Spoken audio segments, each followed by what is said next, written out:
Planète Émotif Talentueux est un podcast hebdomadaire qui s'adresse aux adultes concernés par le haut potentiel, le multipotentiel et l'hypersensibilité. À tous ceux qui vivent avec le sentiment de décalage et qui se posent mille et une questions. Vous découvrirez des clés pour vivre pleinement votre singularité de façon authentique par le biais d'entrevues avec des experts du haut potentiel et de l'hypersensibilité, des témoignages ainsi que des épisodes solo relatant de nombreux conseils dans le domaine.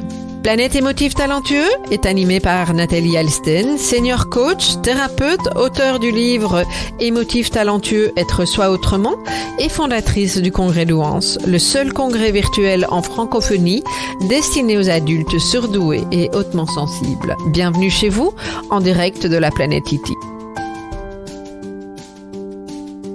Bonjour les émotifs talentueux, j'espère que vous allez bien. Alors aujourd'hui, je suis très heureuse de vous présenter mon approche du développement du potentiel à travers le cycle des 5 graines. Et je vous propose de découvrir ces 5 graines, à savoir la graine de connaissance, la graine de sagesse, la graine de courage, le grain de folie et la graine d'humanité. Je vous explique comment les cultiver, dans quel ordre, ce que c'est qu'une graine dormante, comment on la cultive, comme je vous le disais, et comment l'amener à une graine mature. C'est une approche à utiliser au quotidien pour mettre de la conscience sur son mode de fonctionnement et cultiver ses graines de potentiel. À tout de suite. Avant d'aller un petit peu plus loin pour vous expliquer d'emblée ces graines, moi j'ai juste envie de vous expliquer d'où ça vient et pourquoi je suis partie dans ce cycle des 5 graines. Alors c'est évidemment, vous vous en doutez, connecté à la nature qui pour moi est très importante, qu'il l'est pour toute une série d'entre vous, parce que très souvent j'entends les personnes qui me disent, moi j'ai besoin de me ressourcer dans la nature, ça me fait du bien, je suis connectée à plus grand que moi, ça m'apaise, ok. Ce que j'aime beaucoup dans la métaphore associée à ce cycle des 5 graines et à la nature, c'est que comme les saisons, il n'y a pas une bonne ou une mauvaise saison. Il y a des saisons dans lesquelles on va peut-être se sentir un petit peu plus à l'aise. Il y a des saisons qui vont durer plus longtemps en fonction de l'année ou pas. Mais c'est un éternel renouveau, en fait. On sait tous que, moi je pense que ma grand-mère qui me disait, je ne retiens pas grand-chose de ma grand-mère, mais elle me disait souvent une phrase quand j'étais adolescente qui me disait après chaque hiver, il y a un printemps. Et c'est une phrase à laquelle je me suis beaucoup accrochée étant ado. Et oui, après chaque hiver, il y a un printemps. Après chaque printemps, il y a un été. Après chaque été, il y a un automne. Et après chaque automne, on repart vers l'hiver. Et ça, je trouve que c'est vraiment important parce que ça nous permet de voir les choses ainsi que dans le cycle du développement du potentiel avec les 5 graines, de dire il n'y a pas un bon ou un mauvais endroit. Il y a un moment donné où dans une saison ou dans une graine, on est en train de développer quelque chose même si ça ne se voit pas. En hiver, la nature, elle s'arrête pas. C'est juste qu'il n'y a pas de fleurs, mais il y a des tas de choses qui se passent dans le sol. Un même endroit, vous pouvez le voir en hiver d'une certaine façon, au printemps avec autre chose. Moi, je prends toujours l'exemple, j'habite maintenant à la campagne depuis 2 ans, et je fais toujours le même tour en dehors des week-ends, mais en semaine, je fais le même tour parce que, voilà, un tour qui fait 45 minutes. Et donc, il y a déjà des gens qui m'ont dit, mais pourquoi je fais tout le temps le même tour? Parce que moi, ça me convient. Mais ce que je trouve absolument fabuleux dans la conscience que j'ai en faisant ce tour-là, c'est que d'un jour à l'autre, particulier pour le moment, on est au mois de mars, ça commence déjà à fleurir. Et d'un jour à l'autre, il y a des fleurs qui ont émergé, il y a des bourgeons, il y a des tas de choses. La nature, elle varie d'une semaine à l'autre, d'un mois à l'autre, c'est juste fabuleux. Et le cycle de développement du potentiel, c'est ça. C'est vous montrer que même si on ne voit rien, il y a un moment donné, ça va fleurir. Mais pour fleurir, il faut évidemment cultiver. Okay, alors vous me direz que dans la nature, tout est là, il y a quelque chose de naturel, bien entendu. Mais ce que je vous invite à faire, moi, et c'est ce que je vais vous expliquer aujourd'hui, c'est comment vous pouvez cultiver effectivement ces différentes graines. Alors une graine, elle peut être ce qu'on appelle dormante, c'est-à-dire qu'on ne voit rien. Ça ne veut pas dire qu'il n'y a rien qui se passe, mais elle est dans le sol, elle n'a pas encore été cultivée, elle vient d'être plantée peut-être, et elle est donc dormante. Donc, elle n'est pas encore à son plein potentiel parce qu'on n'a pas encore cultivé cette graine. Peut-être qu'on n'a pas encore planté. Toujours dans l'idée de la métaphore. Et puis, au fur et à mesure du fait de cultiver cette graine, à un moment donné, elle va fleurir, elle va devenir mature. Et elle va donner place à une jolie fleur, une plante, un légume, que sais-je.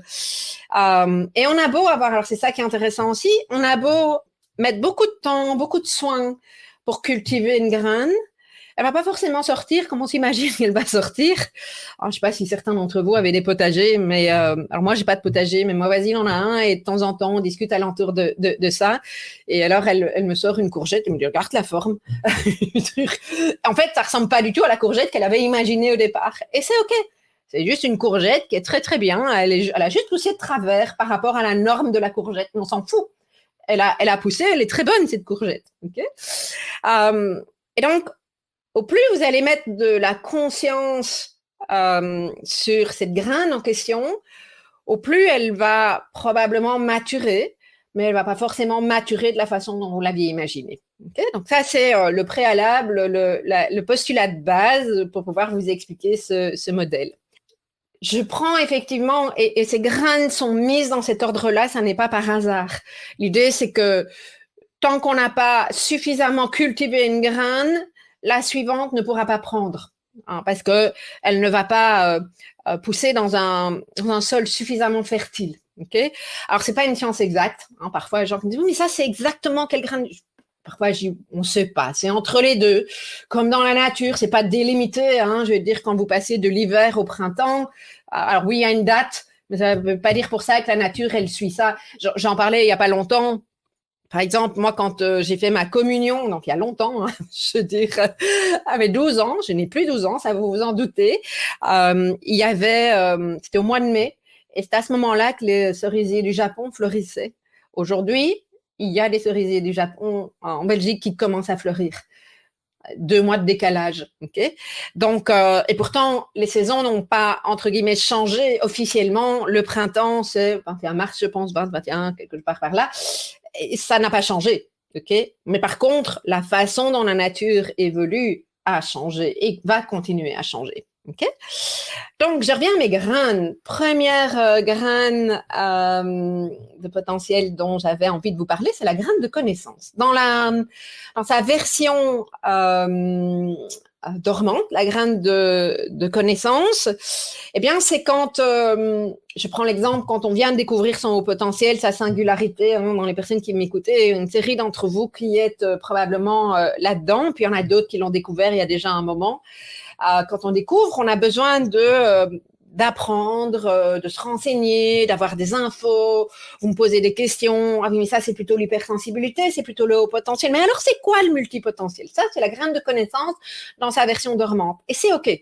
Je suis pas en train de vous dire que c'est pas bien. On a besoin de ça. Surtout dans notre communauté. Si on ne passe pas par là, on va pas pouvoir passer à la suite. OK? Mais en même temps, il y a une phrase qui est dans mon livre, vous l'avez peut-être déjà entendue, qui dit que ça n'est pas parce que on a découvert quelque chose, c'est pas parce qu'on comprend quelque chose qu'on va nécessairement guérir. Alors guérir dans le sens, on découvre son haut potentiel, sa singularité. Au début c'est un peu confus, ou bien même on va mettre à un moment donné. Moi j'ai passé un bilan, comme certains d'entre vous, et puis d'autres décideront de ne pas le passer. C'est ok, hein, l'un comme l'autre. Et on a cette grille de lecture. Alors, ça donne de la compréhension, bien sûr, mais si à un moment donné, je n'en fais rien, je ne m'approprie pas cette grille de lecture en me disant, bah, tiens, moi, je suis concernée par plutôt ceci et cela, mais ça, non, ça ne me parle pas, je ne suis pas obligée de prendre le truc. On peut avoir ma singularité au sein de ma singularité, ok. Et ça ne veut pas dire pour ça que je ne suis pas concernée par le haut potentiel ou la haute sensibilité. Ça, c'est une chose. Et puis, si je ne m'approprie pas cette grille de lecture et si je ne vais pas en introspection, si je ne vais pas voir au fond de moi, si je ne fais pas, par exemple, la différence entre ce que beaucoup de personnes mettent, et je ne dis pas que les personnes qui m'écoutaient, c'est ça que vous vivez, mais moi, ce qui a été très compliqué pour moi au début, quand j'ai découvert mon potentiel, ça a été d'entendre des personnes qui utilisaient cette excuse du haut potentiel pour justifier le fait qu'ils n'allaient pas bien. Et c'est pas à cause du haut potentiel qu'on va pas bien. c'est parce qu'il y a une histoire de vie, parce qu'il y a peut-être des traumas, parce que il n'y a pas de sécurité intérieure et qui fait que la manière de fonctionner et le sentiment de décalage, une haute sensibilité et toute une série de choses vont faire qu'on va pas forcément bien. Mais si je continue à mettre en lumière que c'est à cause du haut potentiel, que c'est à cause de telle ou telle chose, ou à cause de mon père, de ma mère, ou que sais-je d'ailleurs, que je ne vais pas bien, ça va pas me permettre d'avoir la conscience suffisante, ça va me permettre de revenir à moi et d'avoir la responsabilité que pour pouvoir aller dans ma connaissance de moi. Et ça, quand on cultive effectivement la graine de connaissance et qu'on revient à soi, c'est mon job, c'est à moi à aller voir. Je peux pas faire le job à la place de quelqu'un d'autre. Je peux pas faire le job à la place de mon enfant, je peux pas faire le job à la place de mon amoureux, je peux pas faire le job à la place de mes parents. C'est juste pas possible. Okay? C'est à chacun de faire sa partie du boulot. Et donc, la graine de connaissance, c'est d'aller plus profond et peut-être d'aller voir, les trucs qui piquent. Vous savez, les boutons là qui déclenchent, on va en reparler dans la graine de sagesse. Moi, pour le moment, j'ai pas mal de boutons qui déclenchent. Le truc, ça vient, ok. Alors, c'est très intense puisque je suis concernée par la haute. Alors, je sais pas, en fait, maintenant, c'est très spontané ce que je vous dis, mais on parle de très haut potentiel. Je ne sais pas si on peut parler de très haute intensité émotionnelle, mais à mon avis, moi, je suis dedans, quoi. Et c'est sûr que quand il y a des points sur lesquels on appuie et que l'extérieur appuie, mais pas parce qu'on veut me faire du mal. C'est à moi que ça appartient. C'est à moi d'aller voir ce qui se passe. La graine de connaissance, c'est ça, en fait. C'est d'aller creuser, c'est d'aller voir ces zones d'ombre aussi. Et en douceur, ça ne doit pas nécessairement être difficile, compliqué, douloureux. De toute façon, quand il y a quelqu'un qui appuie ou un événement qui appuie sur un de nos fameux boutons, ça fait quelque chose. Ça peut être douloureux. Après, comment je le traverse? Eh bien, avec le cycle de développement du potentiel, avec les 5 graines, c'est ça que je vais vous expliquer également. Parce qu'on parle de légèreté, on parle de se réaligner, mais tout ça, en fait, peut se faire à partir du moment où on met de la conscience dessus et qu'on arrive à traverser les choses. OK? Donc ça, c'est la graine de connaissance où on passe effectivement d'un savoir. Et fois plus, il n'y a rien de mal dans le fait d'alimenter son savoir. Moi, j'ai fait ça pendant des années, je continue, j'aime bien découvrir des choses. Il y a des personnes avec qui j'adore échanger parce que c'est vraiment génial. Mais si à un moment donné, je n'intègre pas tout ça, je ne vais pas co-créer avec moi-même quoi que ce soit. Okay? Ensuite, on passe dans la graine de sagesse. Alors, la graine de sagesse, quand on parle de sagesse, on peut voir la sagesse de 2 manières différentes. On peut voir, je pense à la petite fille sage, moi que j'ai été, parce que j'ai vraiment été éduquée pour être une petite fille sage. Quand j'étais gamine, j'étais très curieuse. Moi, déjà, étant enfant, j'avais besoin de toucher à tout. Quand ça brillait, machin, fallait que je touche. Toute petite. Et en fait, mes parents, enfin mon père en particulier, c'est parce que lui avait appris, il n'y avait vraiment pas de critique et de jugement là-dessus. Je vais te dire, je pense que nos parents, ils font du mieux qu'ils peuvent avec les moyens qu'ils ont au moment où ils les ont. Mais une enfant bien éduquée, elle restait à table et elle ne pouvait pas bouger, elle devait avoir les mains sur la table. Je ne sais pas si ça parle à certains d'entre vous. Et donc, en fait, ça représentait la petite fille sage. Et souvent, dans la sagesse, on peut avoir ce côté-là. Ça veut dire être bien comme il faut. C'est le terme que j'aime utiliser. On avait peut-être déjà entendu parler de Tante Germaine. Tante Germaine, moi, c'est ma petite voix qui revient. Ma petite voix qui était très connectée à la petite fille sage et qui régulièrement me dit « Ah non, c'est comme ça qu'il faut faire les choses. » On ne dit pas un gros mot. Moi, je jure parfois... Voilà, ça fait partie de moi. Et je le fais en direct. Et ma tante Germaine, tu peux pas faire ça. Ça, c'est la petite fille sage. On voit la part de moi qui est restée connectée à la petite fille sage. Et tu peux pas dire ça. Okay? Et on a tous ça. Et une fois de plus, il n'y a pas à juger ou quoi que ce soit. Ça fait partie de qui on est. Mais la question aussi, c'est est-ce qu'on veut rester dans ce modèle de petite fille sage, de bien comme il faut, de bien éduquer. Alors on est déjà un peu dans les conventions, on va en reparler aussi, mais un petit peu plus loin dans une autre graine, mais c'est faire comme il faut par rapport effectivement à ce qu'on a pu apprendre et en fonction d'une culture à l'autre, le comme il faut n'est pas forcément le même. Okay? Et en fait, au plus on cultive cette graine de sagesse, au plus on peut se rendre compte que peut-être la sagesse, et c'est à ça que je vous invite à réfléchir, ou en tout cas à conscientiser. Donc, pas réfléchir avec le mental, mais en observant. Et nous observer dans notre quotidien et d'évaluer qu'est-ce qui est juste pour nous ou pas. Et ça se passe principalement par les ressentis et le corps. En tout cas, dans mon expérience, c'est comme ça que je le vois. Ça se passe parce que vous allez sentir au niveau de votre énergie. Moi, juste avant d'enregistrer cette vidéo, d'être là en direct, je sentais que j'avais besoin de remonter mon énergie, donc je suis partie danser, parce que ça, c'est mon truc. Alors j'ai mis de la musique africaine, mes écouteurs, c'est juste que j'ai pas vu l'heure, mais je suis partie dans le truc. Pourquoi? En lien avec la graine de sagesse, je suis partie là-dedans parce que je sais pertinemment bien que quand mon énergie diminue, je me sens fatiguée, c'est logique, hein, on a tout ça, on a chacun nos signaux. Et quand je sens mon énergie qui commence à diminuer, ma graine de sagesse cultivée, qui est en passe de devenir mature ou vers la maturité, peu importe, on s'en fiche, c'est pas un concours, hein, c'est pas blanc ou noir cette histoire-là. L'idée, c'est un curseur et de se dire, tiens, c'est en train de bouger dans le sens de la maturation, ou au contraire, c'est en train de s'endormir. C'est juste un outil qui vous permet de mettre de la conscience, d'accord? Et donc, je sais que pour moi, quand je sens mon énergie qui diminue et que j'ai besoin de la remettre en route, que je suis triste, que je suis en colère, moi, la danse a toujours été, j'ai dansé quand j'étais ado énormément. D'ailleurs, quand les gens me revoient aujourd'hui, qui m'ont pas revu depuis l'adolescence, ils me demandent, est-ce que tu danses encore? C'est vous dire. Donc, pour moi, la danse, c'est vraiment une ressource super importante et ça remonte mon énergie. Donc, ma graine de sagesse me permet de me dire, OK, va danser un petit coup ou mets de la musique à fond dans ta voiture, ou va te défouler sur de la musique, hein, hurle sur de la musique, ou peu importe, je veux dire. Hein. Et ça, ce qui est juste pour moi, pas forcément juste pour vous. Et donc, c'est intéressant d'identifier, d'abord d'identifier qu'est-ce que mon énergie me dit, comment je peux la remonter, et mon énergie, elle me parle aussi de mon besoin. Et elle me permet d'identifier quels sont mes besoins. OK? Elle me permet d'identifier quels sont mes besoins. Par exemple, je sais que, à titre personnel, j'arrive de moins en moins à faire des interventions en soirée. En tout cas, dépasser une certaine heure, ça n'est plus possible pour moi. OK? Ma graine de sagesse me dit, même si j'ai tante Germaine là qui me dit, oui, mais tes clients, ta communauté, ils ont envie de te voir le soir parce qu'ils ont mis les enfants au lit, etc. Oui, mais c'est pas juste pour moi. Et c'est pas juste pour moi de faire un direct à 20h30, à 21h au congrès, par exemple. Congrès d'Ouance, le deuxième direct a lieu à 22h mon heure, jusque 22h30, 22h45. C'est plus possible pour moi. Il y aura plus ça. À moins qu'à un moment donné, ça change en moi, pourquoi pas, mais j'ai des doutes sur ça, donc à voir, à observer en tout cas, parce que ça peut changer évidemment, mais si je suis dans une vibration de fatigue, dans une énergie basse, ma vibration, vous allez la sentir et vous n'allez pas sentir le bon truc. Et ça, c'est tellement important. OK? Donc, graine de sagesse, capacité à revenir à à nos besoins, à écouter ce que notre énergie, ce que nos ressentis nous disent. J'aime bien parler d'énergie parce que pour certaines personnes, c'est beaucoup plus facile que quand je vous dis connectez-vous au corps, ou des gens au corps qui sont très dans la tête. Parce que voilà, pour le moment, moi, vous m'auriez parlé de connecter au corps. Enfin, quand on me disait connecte-toi au corps il y a quelques années, ça me faisait peur.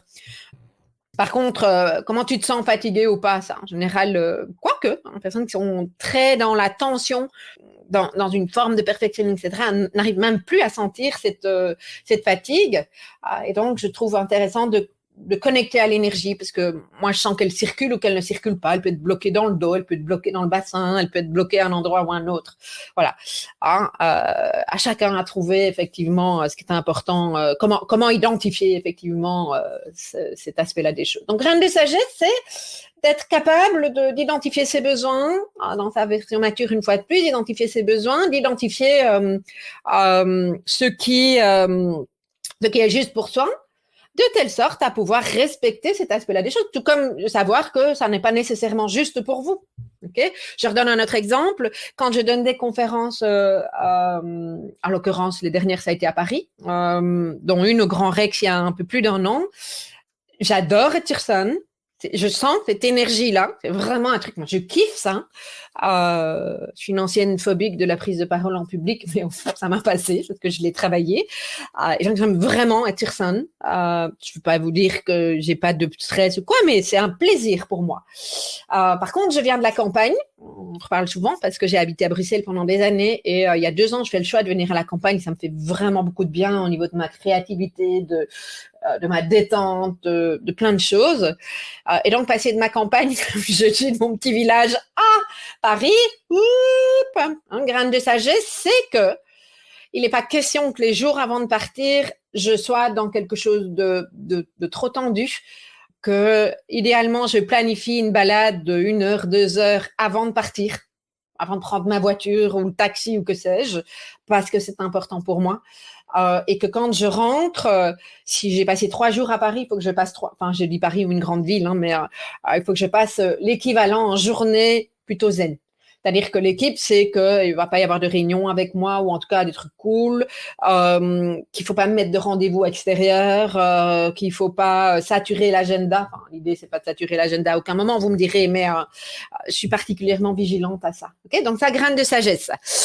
Alors, une fois qu'on a identifié, qu'on a maturé, cultivé et qu'on a une graine de sagesse qui est mature, encore faut-il avoir le courage de l'exprimer à l'extérieur. Alors, vous avez parfois, vous savez plein de fois qu'il y a telle ou telle chose qui ne vous convient pas, mais combien de fois, et je dis vous, mais moi la même chose, combien de fois on ne dit rien?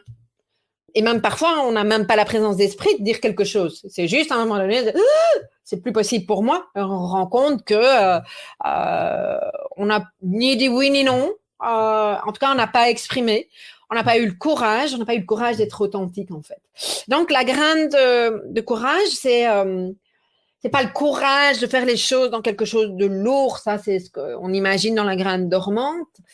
Mais la graine de courage, c'est, comme Brené Brown en parle dans son livre sur la vulnérabilité, eh bien justement, c'est le courage d'être authentique. C'est la capacité à se montrer, y compris dans sa vulnérabilité. Alors, quand je dis vulnérabilité, ça ne veut pas dire faiblesse. Vulnérabilité, c'est tel que je suis. Dans une belle authenticité. Alors, quand je dis belle authenticité, en tout cas, dans une vraie authenticité, c'est plus juste. Okay, et qui dit authenticité ne veut pas dire nécessairement intimité. Et je donne cet exemple-là parce que ça, c'est quand même dans notre communauté, pour les personnes sensibles ou au potentiel, enfin les émotifs talentueux de manière générale, on a une telle façon de vouloir être authentique et quelque chose de très pur chez certains d'entre nous, et c'est génial, qu'on ne se rend pas toujours compte que ça peut être réutilisé. Et peu importe que ce soit réutilisé ou pas, moi, je vous ramène à votre responsabilité. À titre personnel, je partage beaucoup de choses et parfois, je vais même très, très loin. Mais je me pose toujours la question. Et c'est quelque chose c'est un échange que j'ai eu avec une de mes filleules récemment, qui est jeune adulte, entre autres, parce que les gens, ils exposent beaucoup de choses sur les réseaux sociaux. Je me dis, tiens, il y a plus ou moins 2 questions que je me pose en fonction de différents sujets. Est-ce que je poste un truc sur les réseaux sociaux, sur Facebook par exemple, mes parents sont sur Facebook. Est-ce que ils vont faire une crise cardiaque s'ils lisent ça? Ou en tout cas, est-ce que ça va les choquer? Et quand bien même ça les choquerait, est-ce que moi je suis OK avec le fait que ça m'appartient? Et désolée si ça les choque, mais est-ce que je suis capable d'encaisser ça? Est-ce que c'est juste pour moi? Okay, si la réponse est non, pour je ne sais pas raison, parce que j'ai pas envie de les blesser, parce que j'ai pas envie d'être jugée, ça m'arrive encore, hein, parce que ça, c'est quand même un grand écart par rapport à ce que je suis capable de leur montrer par rapport à moi. Alors, à ce moment-là, je dis, OK, non, je vais pas partager ça parce que, ou parce que ça va les blesser, etc. Et donc, ça fait partie de mon intimité. Je vais peut-être le partager avec des personnes dans un cercle rapproché, mais pas publiquement. Ou, un deuxième aspect, c'est est-ce que quelque chose que je publie, si c'est repris par quelqu'un de malveillant, parce que quand on a une notoriété comme la mienne sur les réseaux sociaux, ça peut arriver. Est-ce que si c'est repris et utilisé contre moi, est-ce que ça va être trop dur et donc je décide de ne pas le publier, ou au contraire, est-ce que ça va être OK? Ce ne sera probablement pas agréable, hein, on ne se le cache pas, mais jusqu'où je suis capable d'aborder ça. Et ça me permet de choisir. Alors, il y a un 3e critère aussi au niveau de l'intimité. Est-ce que ça me concerne moi uniquement ou est-ce que ça concerne des personnes dans mon entourage? Dès le moment où ça concerne des personnes dans mon entourage, sauf s'il y a eu un échange avec la personne qui me dit, ouais, je pense que ça serait cool de pouvoir le partager. Je prends l'exemple de mon beau-fils, avec qui j'avais travaillé quelque chose en EFT, hein, parce que je suis une grande fan de cette technique, Emotional Freedom Technique, ça date il y a des années. Quand je suis passée plusieurs fois dans des congrès EFT, je lui avais dit Gaëtan, est-ce que tu es d'accord que je parle de ton expérience? Parce que l'EFT a transformé quelque chose chez lui. Et il m'a répondu, ouais, génial, vas-y, il faut que les gens sachent. Donc ça, je me suis permise de partager et on a cadré avec lui ce qu'il était d'accord ou pas que je partage. Okay? Donc, grain de courage, c'est ça. C'est être capable d'être dans son authenticité et il n'y a pas de jugement à avoir si les choses sont encore trop intimes ou vous n'avez pas du tout envie de partager votre intimité. Moi, je sais pourquoi je le fais. Parce que souvent, quand j'ai commencé à partager les choses un petit peu plus intimes, il y a des gens qui vont jamais partager et c'est tout à fait OK. Respectez-vous là-dedans. Moi, je le fais, je précise ça parce que beaucoup d'entre vous m'avaient dit, mais qu'est-ce que ça fait du bien de t'entendre, ça autorise. On se dit qu'on n'est pas tout à fait dingue. Ça t'arrive à toi aussi alors qu'on a toute l'impression que tout réussit, etc. Et on a une humaine en face de nous. Donc, c'est pour ça que je le fais. Parce qu'il y a quelque chose de l'ordre de l'inspiration et de montrer que non, je suis pas une thérapeute ou une coach ou peu importe, je veux dire une professionnelle qui sait tout bien faire. Non, je suis un être humain comme vous tous. OK? Donc, et on refera le lien avec la graine d'humanité qui est la dernière tout à l'heure, mais effectivement, la graine de courage, c'est ça aussi. OK? Et une fois de plus, le courage, ça peut aussi être de se dire non, moi, je suis pas prête à partager à qui que ce soit, et peut-être juste à une amie ou à personne pour le moment, quoi que ce soit. Donc, de vraiment vous écouter et de prendre le temps. Et je reviens, ça passe d'abord par la graine de connaissance, ensuite par la graine de sagesse, parce que la graine de sagesse va vous permettre de voir quelles sont vos limites avant de pouvoir les exprimer. Si vous n'avez pas si c'est pas clair à votre niveau, d'avoir ces limites, si elles ne sont pas claires pour vous, vos besoins et donc vos limites, c'est compliqué d'être dans la graine de courage et de la développer. OK? Donc, une chose après l'autre, effectivement. Puis après, on passe à la graine de folie, ou j'aime bien dire le grain de folie, parce que ça donne une autre connotation. Alors, la graine de folie, dans sa version dormante, c'est moi quand j'étais adolescente, même enfant, j'ai toujours été très sensible. Et donc, j'ai toujours eu des réactions très, très intenses, aussi bien en interne, et ça fait vraiment partie des caractéristiques de la haute sensibilité. C'est que quelque chose qui peut être difficile pour certaines personnes non concernées par la haute sensibilité peuvent être des tsunamis chez d'autres personnes. Et quand il y a un tsunami, c'est un tsunami. Et ça m'arrive encore. Là, récemment, et c'est OK. Je vois de plus de vivre des tsunamis. On sait de toute façon, je veux dire, on n'a pas commandé de le vivre sous format tsunami ou pas intense. Le pire, c'est de dire, je voudrais arrêter de vivre les choses de manière intense. C'est juste pas possible. C'est comme ça qu'on fonctionne. Et si c'est comme ça que vous fonctionnez, c'est vraiment important de pouvoir l'accueillir et de se laisser traverser. Moi, je vois que mes tsunamis émotionnels, avant, pouvaient durer des semaines entières. Et je pouvais bouffer l'énergie de tas de gens. Ça n'est plus le cas, ou en tout cas plus autant le cas aujourd'hui. Je peux m'apaiser.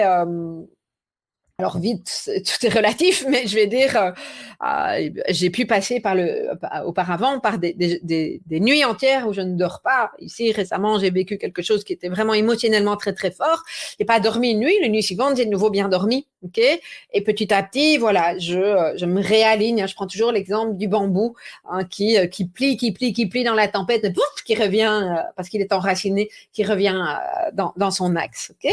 Et donc, grain de folie, cette haute intensité, moi, m'a donné longtemps l'impression que j'étais folle.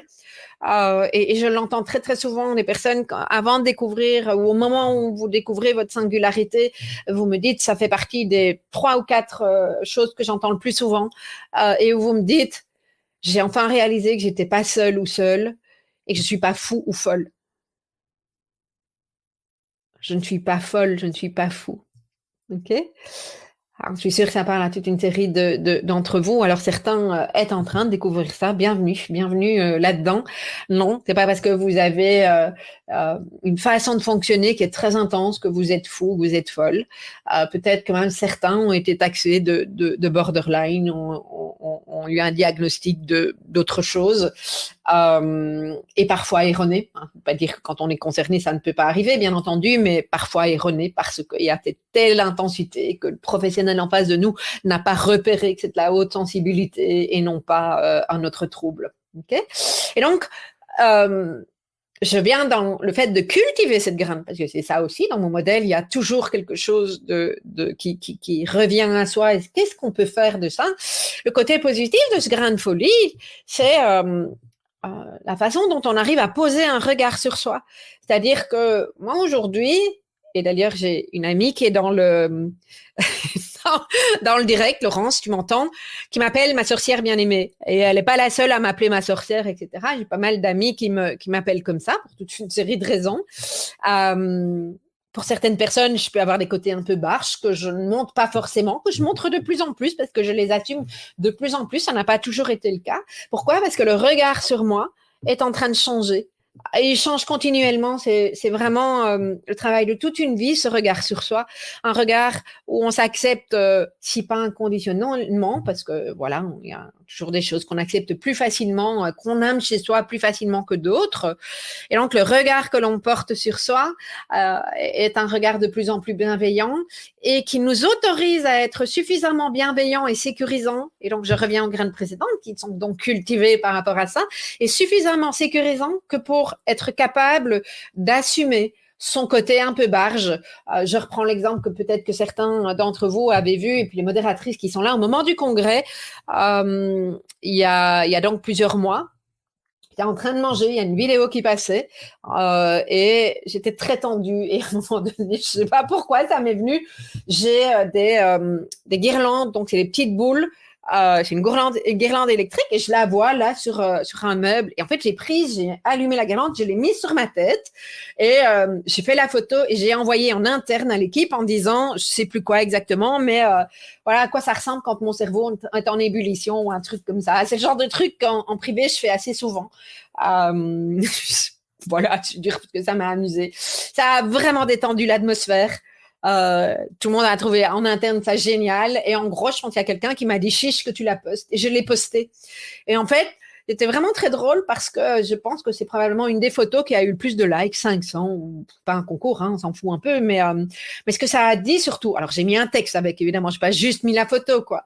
Ce que ça a dit, c'est que ça a autorisé toute une série de personnes, que les personnes ont dit, mais c'est chouette de voir ce côté-là. Ah ben moi aussi, les langues se sont délayées. Et ce petit grain de folie, il fait du bien, il met de la légèreté, il met du plaisir.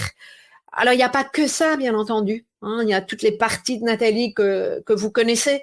Nathalie sérieuse, qui vient avec sa graine de connaissances, qui interviewe des experts, la Nathalie qui questionne, la Nathalie qui vous montre sa graine de sagesse, la Nathalie qui va partager son authenticité, et la Nathalie qui va partager son grain de folie. Et son grain de folie, c'est aussi oser des choses que les autres n'ont pas nécessairement osé. Des choses qui sont non conventionnelles. J'avais dit tout à l'heure que je reviendrai au côté conventionnel. La norme, en fait, qu'est-ce que c'est? C'est juste le plus grand nombre. Il n'y a personne qui a dit que la norme, elle devait être respectée. Enfin, en tout cas, moi, c'est pas ce à quoi je crois. Au contraire, je pense que les grands esprits, les personnes qui ont apporté des choses intéressantes dans notre monde sont justement des personnes qui ont eu ce courage et ce grain de folie de lancer des trucs, de venir avec des idées qui pouvaient être complètement atypiques, complètement farfelues pour certains. Alors, le côté farfelu dans la créativité, c'est un point important qui est mis en avant. Okay, et donc, le grain de folie, il est tellement important. Et ça ne veut pas dire des choses ultra barges, ultra hors des conventions. Ça peut être parfois des petites choses qui peuvent changer pas mal de choses, justement. Okay, et donc, il y a une autorisation, il y a un changement de regard dans ce grain de folie et de belles choses aussi. Okay, juste encore un mot sur le grain de folie ou la graine de folie.